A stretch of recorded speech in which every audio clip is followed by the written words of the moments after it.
Good evening, Transformers Nation 3898 here, back at it again with another video review. Today in this review, we'll be taking a look at the Constructicon number 60 Scrapper.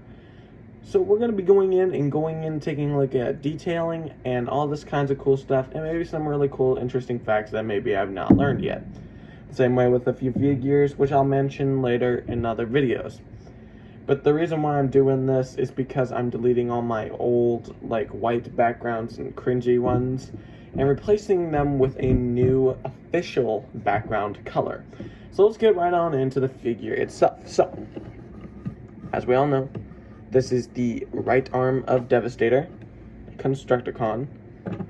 Now, people love this figure because of a couple reasons. Because this is actually just my favorite part of the figure itself. This piece right here. The arm right here has just got to be one of my most favorite parts of this figure. Because if we look in the Revenge of the Fallen part of the movie, we can see that he has like a little graveling hook kind of thing on that side. Now, I believe we've only seen him once in Revenge of the Fallen, or twice. I think 3 times. I don't know if they killed him underwater, and that was just a clone. I'm not 100% sure of what they did, because I remember if they went on the cargo ship, the Ravage took a piece of the spark or something like that and brought the Constructicons to life, and I believe we saw him jump off the cargo ship. And then in another scene, I think they killed him underwater, and then towards the end of the battle, when Sam and Michaela were running away from the Decepticons, we could see that he used this piece to bash into one of the buildings. So that is ultimately what I think we've seen in the Revenge of the Fallen film. But from here, we're going to go on ahead and take a look at the packaging first. So we have a nice open window that fully showcases the figure, a nice CGI image of Scrapper himself from Revenge of the Fallen, Constructicon Scrapper. And from the side of the box, we have an up-close image, which I love to display my figures with this side, or packages with this side. And then on the back here, we have your purgatory shots here, along with 36 steps to transform him into his vehicle mode. And you got different kinds of languages there, all kinds of stuff back here. Then barcode if anybody needs it. And then a really nice up close image of Devastator himself, with the Devastator up here. Up close image of his face. But other than that, that's it for the packaging. And then we're going to go on ahead and bring the figure back. So from here, we can see an amazing detailing here for the figure. And from here, we can see an amazing detail, because I love this figure because it looks like it can't even transform at all. At all. 100%. Can't, the way it looks. That's honestly how I think of this figure. So other than that, we can get on ahead and to get into detail. So from here, we're going to take a look at this arm real quick. So from here, it looks like a little graveling piece where he can grab things with this hand. And this piece, I think, is like a reckon thing where he can bash through things with this. And then I really like what they've done with the face and everything like that. Because, I mean, this is something that literally matches up with the packaging, 100%. And, I mean, with the hands, I just love what, 100% amazing. But as I was saying before, this figure is amazing. I love what they did with the chest, the waist, and everything that they did here. I mean, then you got, the arms. I love how they are skinny and stuff like that, because, I mean, look, it's endless possibilities and ways to pose this guy. And then the chest lines up with the packaging as well. I mean, this is just movie accurate of what he looked like in the film. And the legs are just skinny here. You can see, the legs and stuff like that. Here. I think we can close that off, yeah. And then, I mean, you could do anything you want with them. I mean, you could practically do anything and everything you want. I'm pretty sure that some of the stuff can slide off, if you do it really hard enough, and same goes for these arms and stuff like that. They could easily come off. But other than that, I just want to kind of make sure all my stuff is put in good shape and stuff like that. But other than that, we can see some really nice, beautiful yellow paint for this figure. We can see some nice dark gray. I think they could have probably put some silver paint, but in the lighting, the way it looks, kind of looks like metal paint. Really light yellow paint and black paint for like the chest and the tires. And then you got other gray spots in this figure and some silver painting, especially with the tires. Tires basically have everything that you need. Then you got like the back completely yellow, and you can see the tires and everything like that. I mean, they just did magnificent with the sculpting and everything. I would rate this robot mode 9 out of 10. 9 out of 10 for this guy, especially in robot mode. So anyways, guys, we're going to go on ahead and take a look at vehicle mode, and after vehicle mode, we're going to go on ahead and take a look at Devastator's arm. Let's get to it. And here we have Scrapper in vehicle mode. So we're going to go on ahead and take a look at this. But before we do that, I want to show you guys how nice this thing rolls smoothly. I like what they've done. I mean, I'm not disappointed. But the only problem I do have with vehicle mode is mine just pops out easily. Like, the back tires just pop out way too easily. But other than that, everything feels secure and everything like that, especially the arms and stuff like that. But the legs, like this pieces, they just don't, like, stay secure.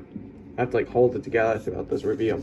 So, but anyways, guys, as we can see for the front here, as Optibotimus pointed this out, not like that, but as Optibotimus pointed this out, is that when you look in front of this, there's just a huge, you can see through the back, and you can see his hand here, and like, how is this supposed to work? But it works really nice because it can scoop easily.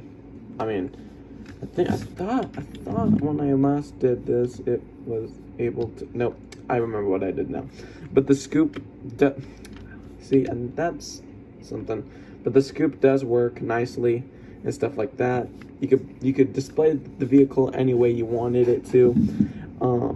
It's a heavy Voyager class too. I mean, it's a very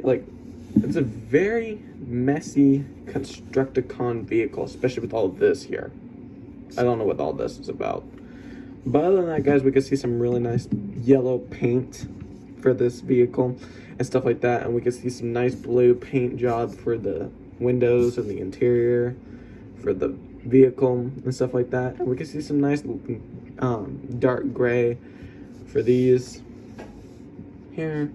And then like a metal color for this. And we got some metal painting for these, for the interior of the tire or whatever. But other than that, I mean, there's really nothing to too much talk about with vehicle mode. I mean, I like this. It just can scoop. It works perfectly nice. I mean, there's really nothing too much to complain. Did mine come loose again? Yeah, but in the back came loose too. But other than that, guys, I feel like there's been nothing out of place for this vehicle mode at all and stuff like that. But I mean, it's just 100% amazing how they did this.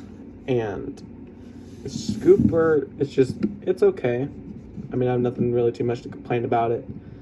I like what they've done. So hopefully we can get Scavenger here soon. That way we can start connecting these pieces. He possibly should be here soon. I ordered him from Hasbro Pulse, and hopefully he'll be here soon enough. It won't be long. He's literally almost here, so hopefully tomorrow or something like that. So anyways, guys, let's go on ahead and go into the right arm formation for Devastator. So I'm gonna go on ahead and set him down like that, and we're gonna go on to it, guys. Stay tuned for the next part. And here we have the right arm of Devastator. Not complicated to transform at all. But from here, there's a lot of detail here for this. I mean, if we look back at the Revenge of the Fallen right arm of Devastator. Literally, these have not changed at all. Like, this is just not changed at all. This is like his hand. And he should connect like that, and there's his hand, like that. But, I mean, you can pose the fingers any way you want. But he wasn't really difficult to put into Devastator mode. I mean, this figure is not hard to transform at all. But, I mean, like that, I mean, you can totally do whatever you want. It's 100% up to you. But, I mean, I like what they've done here for this. I love my favorite part about this entire Devastator mode is just these pieces. Something just about these just amazes me of how they were able to put this much detail into the figure like they did. Let's see. I don't know if you're supposed to, like, get those loose or whatever. There. I mean, it's so there's so many ways you can pose these any way you want and stuff like that. But we're gonna go ahead and put this up. That way we have like this, and then Scavenger will connect to this piece back here, this little square piece, and it's not as easy as Hightower is, because look. Like, you have to literally push on it and stuff like that. But it should just connect just like that. It will connect and drop. And I just put a dent in my board. So, other than that, guys, I think this figure made it to the 10 out of 10 as well. Hope you guys did enjoy this video. Do consider subscribing to this channel. It would help me and this channel a lot, and I do appreciate for all the support. We're almost to 200 subscribers. And don't forget to smash that like button and turn that bell notification on so that way you guys don't miss another one of my videos. Thanks for tuning in, guys.